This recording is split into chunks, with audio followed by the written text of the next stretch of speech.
Good evening, and thanks for joining us for What Matters. It's been a big week in transportation here in Hampton Roads. Wednesday night, another town hall meeting, this one in Hampton, featuring members of the Hampton Roads General Assembly delegation. The take-home messages from fired-up citizens: get rid of the Hampton Roads Transportation Authority. That may be a bit of a moot point since the state Supreme Court took away its taxing power earlier in February. Make sure you include the Hampton Roads Bridge Tunnel in any plan and come up with a statewide solution. The next morning, the delegation gathered to mull over the options and talk about what is apparently a breakthrough in the stalemate that actually began to take shape on this broadcast last Friday night. Lisa Godley has the story of what happens when engineering, regulation, and politics collide. If we're smart enough to do this the right way. In a recent edition of What Matters, there was a meeting of the minds regarding adding the Hampton Roads Bridge Tunnel to the list of regional road projects. Improvements to the HRBT were left out of the $9 billion package, leaving Peninsula lawmakers and their constituents frustrated. But when Delegate Glenn Oder suggested widening the tunnel without affecting homes or harming the environment, Norfolk Mayor Paul Frame was all ears. If the solution is let's do both of them, then we'll work just as hard as we can to get them done, believe me. Well, that's wonderful to hear the mayor say we're going to work as hard as we can to get it done. He's exactly right. What followed was swift action by some Peninsula lawmakers to keep the momentum going. They sent a letter to the Secretary of Transportation asking for an engineering study for expansion of the HRBT. The Hampton Roads Bridge Tunnel, from this point forward, must be part of the solution. And on Thursday, the Hampton Roads delegation gathered to talk about transportation. The hot button of the nearly 4-hour-long meeting, the HRBT. To the extent that the General Assembly would like to include in the MPO plan or in its own plans, an expansion of the bridge tunnel, all right, to the extent that you can identify funds for it, we could include it. Nobody ever said that we weren't going to go back and have to address the HRBT. We just ran out of money. We have no problem with studying the HRBT, and in 15 or 20 years we would have had to build it anyway. But it was a money issue, not a desire not to solve the problem. But when asked about changing the Metropolitan Planning Organization's 6-project package by eliminating something to make room for the HRBT, MPO Chair Paul Frame would not consider it. You keep saying we have to find the money, but couldn't you also just eliminate one of these projects? And is there a willingness to do that? No. If the Hampton Roads Bridge Tunnel is added as a project and nothing is removed from the MPO's list of 6, one question remains. Can we do this without raising taxes? Absolutely not. Delegate Kenny Alexander agrees, telling those gathered that we need a statewide plan that's supplemented by a regional tax. The truth of the matter is that if we do not have the revenue, we're going to lose federal funding. Eventually, it's going to cost Virginians more. They would have to pay more later, if not now. In the end, lawmakers were encouraged to go back and talk to their constituents and made a commitment for a follow-up meeting. For What Matters, I'm Lisa Godley. And we're glad to have with us tonight a number of the principals in that conversation. Returning are Senator Yvonne Miller, who chairs the Senate Transportation Committee. We're also happy to have back with us Delegate Glenn Oder. He's vice chair of the House Transportation Committee. Delegate Phil Hamilton, who's been a passionate advocate for including the HRBT in the plans, is with us tonight. And Delegate John Cosgrove, who chairs the Hampton Roads Caucus, is with us as well. Thanks to all of you for being with us tonight. I really appreciate it. Let's talk about that meeting yesterday. Sounds like it was it's been described as a spirited conversation. That's an interesting way to think about it. I wonder, John Cosgrove, as you look at the issues and that meeting yesterday, how would you characterize the nature of the conversation?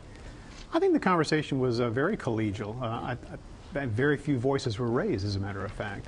I think everybody went into that meeting looking for a lot of answers, and I think they got a lot of information yesterday. We had presentations by the Secretary of Finance, Jodi Wagner, Secretary of Transportation, Pierce Homer, former Commissioner of VDOT, Phil Shuquette, from Paul Frame and Art Collins from the MPO.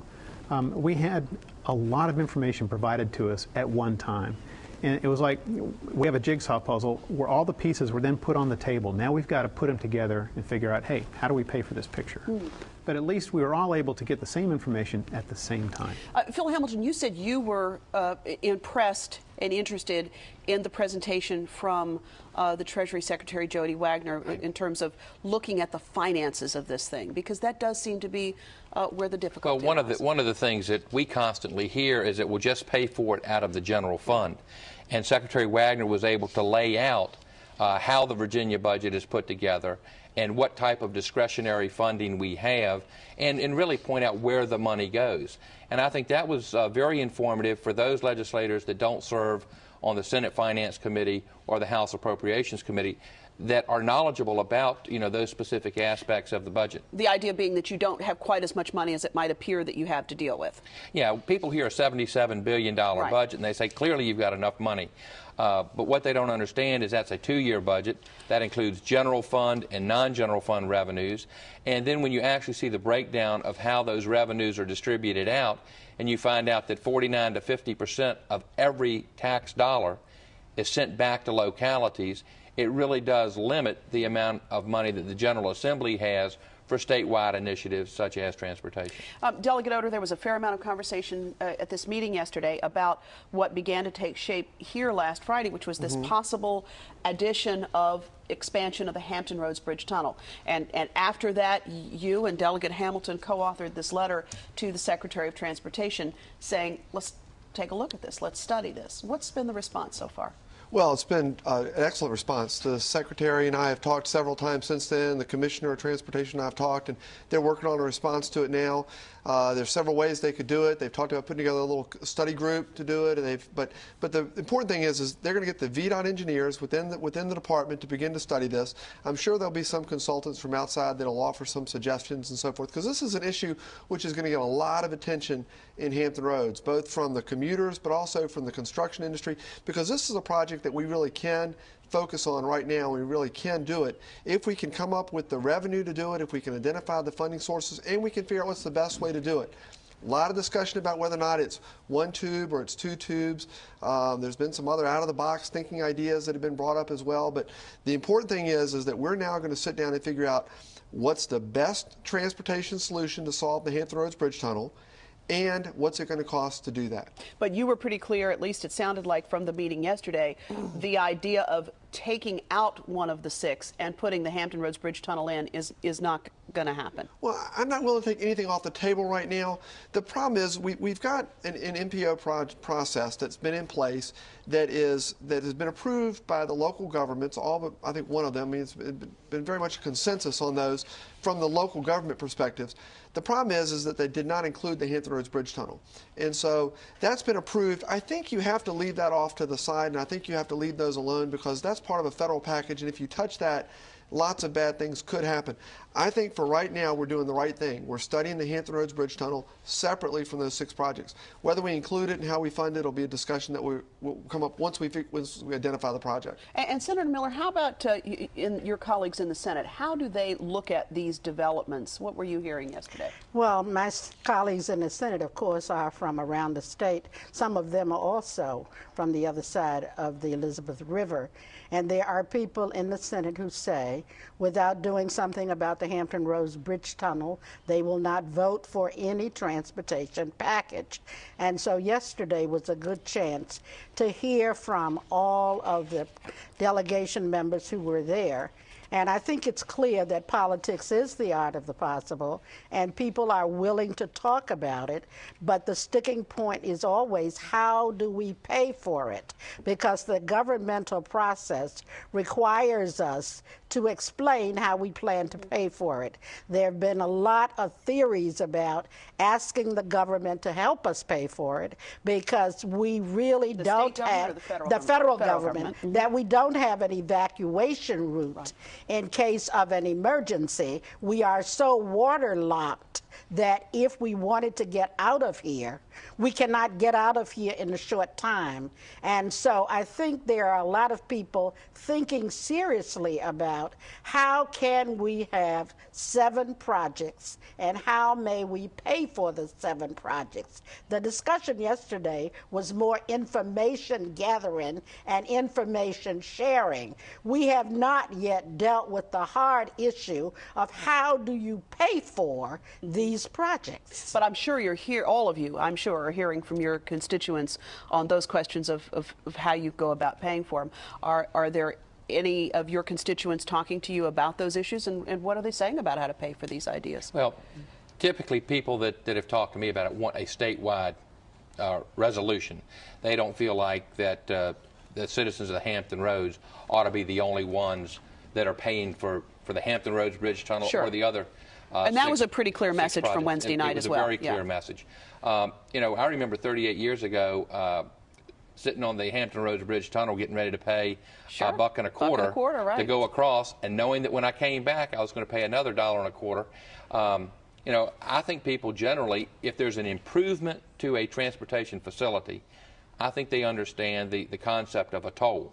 So if there's some way that we could work out some federal revenue to go along with maybe just tolling revenue, we could probably do the project that Delegate Oder and I suggested. Again, we paid $1.25 38 years ago. I don't know that it would have to be that much, but clearly somewhere between 0 and maybe $2. There's a $2 toll to go across the Coleman Bridge over the York River, which is a significantly shorter distance than what the Hampton Roads Bridge Tunnel would be. You know, and it does seem that tolls are something that many people will say, well, I get it. I'm going to use the facility, you know, the idea of user fees. I'm going to use it, so I get to pay for it. You know, the other technology that was talked about at this meeting, and certainly has come up from time to time, has to do with this, I'll call it a tracking device for lack of a better term, but the idea would be that when you fill up at your gas pump, the gas pump would register the number of miles you've driven since the last time you filled up and would assess you accordingly some sort of tax. And there's also this pilot program in Oregon where they're working on this kind of issue. I just curious, what do each of you think about the idea of this new technology? Very important. It's not a tracking device. Yeah, and the reason is because that gets people very, very upset when you start talking about tracking them and telling where they're going. This is a unique, because what it does is, before you can pay for your gas, you have to swipe this card, which tells the public how many miles you've driven. It doesn't tell them where you've driven. It just says how many miles that car has driven over the roads, and then you pay a fee based upon those miles. Yeah, and I'm glad you said that. I appreciate the sensitivity around that, because people are nervous about that. Very, very much so. But this new technology, some of these new technologies do seem to have some promise, at least in terms of being able to. Yeah, the only thing I want to say about it is I'm thrilled about the new technology, et cetera, and so forth. But I think that if we start talking about new technology, we're going to run into the same problem when we start talking about studying the Hampton Roads Bridge Tunnel. A lot of people say, oh, great, you're going to study it. Wonderful. We don't need you to study it. We need you to fix transportation to Hampton Roads. And so every time you add layers on in terms of another new idea or whatever, I think it's going to erode the public's confidence in this concept. So what do you think if you were to add the third the HRBT expansion? What kind of time frame might we be talking about, considering using existing technologies? What's the fastest track you think we could do that? I can only talk about the first time frame. The first time frame is we need to do a conceptual plan so that we know what it is the direction we're going to. And I think that should be done. I think it should be done in 90 days. You know, if it's done by the end of the year, I could see that as well. But I don't know why we couldn't do that in 90 days. And I'm going to be pushing the Secretary of Transportation to do that. And to follow up on that, there have been studies of the Hampton Roads Bridge Tunnel in the past. So we don't have to necessarily reinvent the wheel. Exactly. Let's go back and look at some of those and see what's applicable to what Glenn and I have talked about. A single 2-lane tube that can be done within the existing right-of-way. And it obviously would have to be updated, because I think some of those studies are 5, 10 years old. Update the study. It would take, I think, I'm like Glenn, it could be done, I think it could be done very quickly. And then get into the more detailed engineering studies and make a decision. You'd still be talking about a couple of years in any case. Well, and we're going to still have to talk about building. Yeah, and we're still going to have to work with the federal government, because, the one thing that was mentioned, Senator Miller talked about evacuation. Right. But the other thing is the military. Right. And I think there's a legitimate nexus between improvements at the Hampton Roads Bridge Tunnel, the evacuation plan, and access for the military. And we're actually hearing that the military is growing increasingly concerned about that, has been over the last couple of years. Delegate Cosgrove, I wonder, as you look at the involvement of our federal legislators in this conundrum here, how would you characterize their involvement, and to what degree do you think that we might get more conversations underway around those issues that do appear to have federal involvement? Well, congressional reauthorization is, I think, scheduled for '09. And I think that we really do need to be speaking very carefully with our congressional delegation, both in the House and the Senate, because federal dollars are going to be key to making a lot of these projects happen. You know, there are a lot of other instances where we say, well, let's just go ahead and make this happen. You know, there are a lot of permitting issues that have to go with every road. It's wetlands permits, Fish and Wildlife, EPA, Federal Highway Administration, the Maritime Administration, you know, the United States Navy, you name it. So the idea of just saying, okay, let's just get it done immediately, that's pie in the sky. You know, we need to have a solid plan on how to attack this. The other thing we need to make sure everybody understands is this plan is not just turned into the Hampton Roads Bridge Tunnel. The 6 plans are still there, and you know, they need to be done as well. You talk about evacuation routes, folks, they all come through my city in Chesapeake, because they're coming in from northeast North Carolina, from the Outer Banks and Currituck and Moyock and down there. They're all coming up through Chesapeake. Now, there are a couple of ways they can go. They can get on 64, and they can go over the Hampton Roads Bridge Tunnel, or they can go through the Montgomery. They're all going to meet at the Coliseum if they do that, by the way. Right. Okay. But also, Interstate 460, the expansion making it interstate quality, I think is one of the absolutely most important projects for overall transportation of evacuees in and out of Hampton Roads that we can look at. If we do that, a large number of the evacuees from North Carolina and from our Hampton Roads areas will take that way, which will lighten up a lot of the load, getting the Peninsula people out using the 64. So you make the point that these 6 projects are a multiple approach, and one of the things that we've heard is you can't just do one without the other, right. That it really has to be sort of a package deal. It really is a big system. Yeah. Yeah. Senator Miller, I'm wondering, talk a little bit about this this issue of evacuation and the military piece of it. The other aspect that comes into the conversation has to do with the Port of Virginia. And there are, and I know you probably heard this at your meeting yesterday, there are people who are saying, why is not the port picking up a portion of the cost here? So I wonder if you could speak to that, because I know your constituents probably ask you that as well. Well, that's important to understand, but we also have to understand that the port is in competition with other ports on the East Coast, and that if the port drains too much of its resources into transportation and not into other kinds of things they must do. For example, they are working on Craney Island at the moment to expand its ability to import things to this area. The port really is not just Hampton Roads. The port is actually statewide. The port generates money statewide. The port needs an investment from the state to help with transportation, so that the port will not fall in its ranking below Baltimore or Savannah or some of the other ports. The important thing about the port is that it's a generator of money for the whole state, not just money, but jobs and opportunities for people. But in addition to the evacuation and the ports, we have to worry about BRAC. Remember, BRAC has not gone away.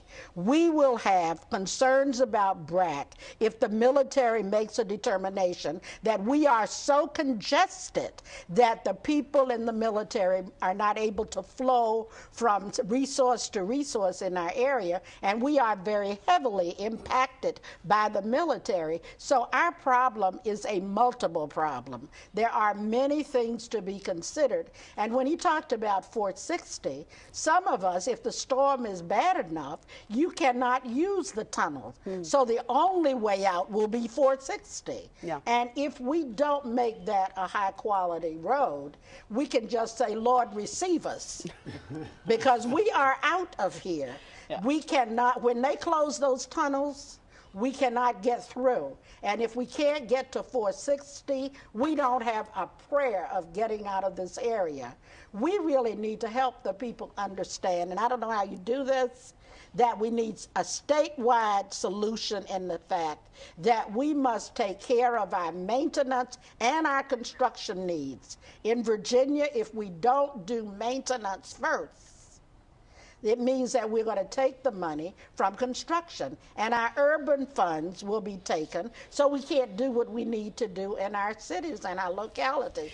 Which brings us to next steps in this conversation, because one of the things the state is waiting on is for Hampton Roads to figure out what it wants to do, and I think there will be a special session coming up. So what are the next steps?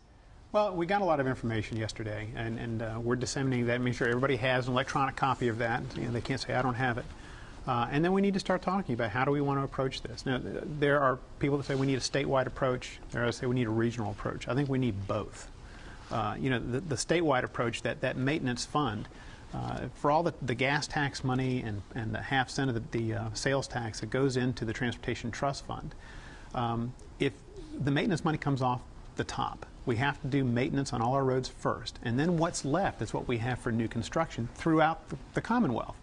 So we need to look at how do we bump up that fund. Now, we also did that last year, by the way, with 3202. Not all that's gone away. We pumped in about $400 million into statewide transportation last year. So in just the few seconds we have left, time frame for digesting the information and coming up with a plan? We've got to get it done quick. If the governor's going to call a special session at the end of May or in June, that doesn't leave us much time.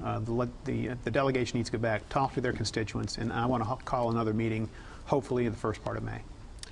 Delegate Hamilton, Delegate Cosgrove, Delegate Oder, Senator Miller, thank you so much for being with us today. We'll continue to follow it and wish you great success, and it's a conversation for all of us. So if you have thoughts or information to share, your delegates and your senators will want to hear from you. And I'll be back in a moment with a final thought.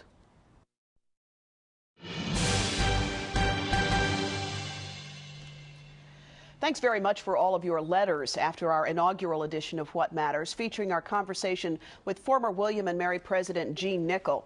Lisa Godley has a fairly representative sampling.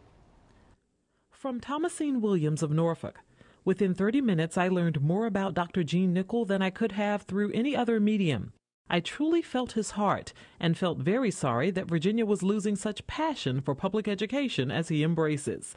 From Jennifer Phillips Holden, a Yorktown resident who worked at the college during the Nickel presidency.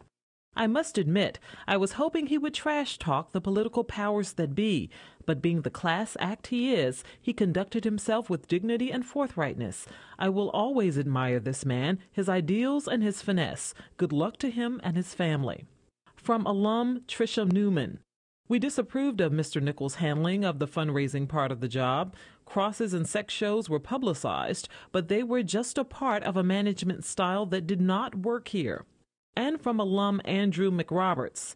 At the end of the day, the William and Mary Board of Visitors and the editorial staffs of all the newspapers closest to the story agreed with those that criticized Nickel. On your commentary regarding Reverend Hollerith, only at the College of William and Mary would something in place during the college years of every living alumni be tossed off as insignificant. An anonymous writer was incensed that I didn't ask more penetrating questions of Jean Nickel. Now, typically, I don't engage anonymous comment. Anonymous is usually far more virulent an author than those willing to stand by what they write. But Anonymous raised a point I had already intended to address.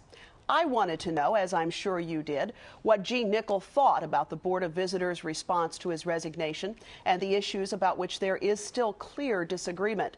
But when I talked with him the morning of the interview, Jean Nickel was clearly ready to move on. He said he didn't want to say anything that would fan the flames he hoped would have died down by this time. Now, of course, I couldn't resist testing the waters, and I certainly gave him ample opportunity to say anything he wanted. And as you saw pretty quickly, he meant what he said. Did I hope he'd come out swinging? You bet. It's what we in this business call good copy, and it's our stock in trade. But even though he didn't go there, I knew that with a nimble intellect like Gene Nichols, there'd still be well more than 30 minutes worth of good conversation in any case. The Gene Nichol I found here last Friday night passed on the chance to fan the flames. He's treasuring the time that remains with students and faculty and looking forward to working on what he's passionate about in a position that isn't quite so in the middle of the radar. It seems to me that, like his detractors, Gene Nichol will always love the tribe and hark upon the gale, as they say at the college. But unlike some of his detractors, he certainly seems ready to move on. Thanks so much for your mail on our inaugural edition. Whether you're interested in reflecting, responding, or rebutting this broadcast of What Matters, it's very easy to do so. Give us a call at 889-9437. You can also email us at whatmatters@whro.org or write to us at 5200 Hampton Boulevard, Norfolk, Virginia, 23508. And we'd be particularly interested in your thoughts around where we go from here with regard to the transportation conversations that are taking place across this community in a very tight time frame. So do give us your thoughts and suggestions about transportation or any other thoughts or subjects that you think we ought to be covering in the coming weeks and months of this very new broadcast. So thanks very much for joining us tonight, and we'll see you next Friday night. Have a great weekend.